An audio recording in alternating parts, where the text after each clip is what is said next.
Karen had always been the self-appointed queen of our HOA, a woman who believed her clipboard granted her more power than the Constitution itself. But even for her, breaking into my home under the excuse of an emergency inspection was a new level of delusion.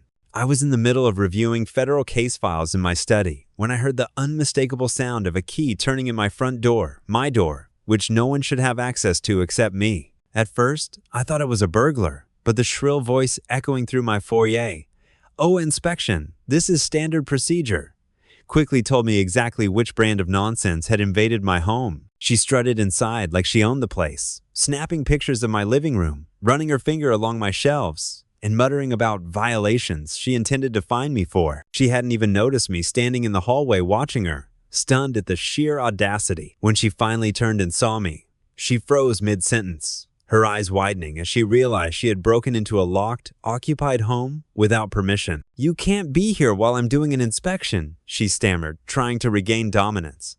But the more she talked, the deeper she buried herself. That's when I calmly set down the file I'd been holding, one with a large golden seal on the front, and watched her face blanch as she read the title, United States District Court. "You broke into a federal judge's house," I said evenly, watching the color drain from her cheeks. Her lips trembled as she tried to justify herself, insisting the HOA bylaws allowed her to enter homes at any time for compliance checks, a blatant lie. I stepped toward her, letting the weight of my words sink in as I explained that unauthorized entry into a residence wasn't just a violation, it was a criminal offense. She dropped her clipboard, hands shaking, suddenly aware that her obsession with control had crossed into felony territory. When she attempted to flee, I informed her she would stay exactly where she was until the officers I had already texted arrived. The police showed up within minutes, and Karen immediately tried to spin the situation, claiming I had invited her in. Unfortunately for her, the officers recognized me, addressed me as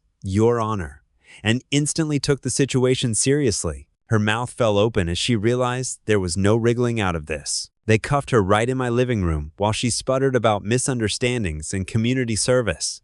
I told the officers I wouldn't interfere with their process, but I would absolutely be filing a civil suit for unlawful entry and harassment. Karen was escorted out of my home in complete humiliation, her clipboard abandoned on my floor like a discarded crown. By the next HOA meeting, her position was revoked and the board issued a formal apology. As for me, I installed new locks not because I feared burglars, but because even as a federal judge, nothing prepared me for the wild chaos of an unchecked HOA Karen.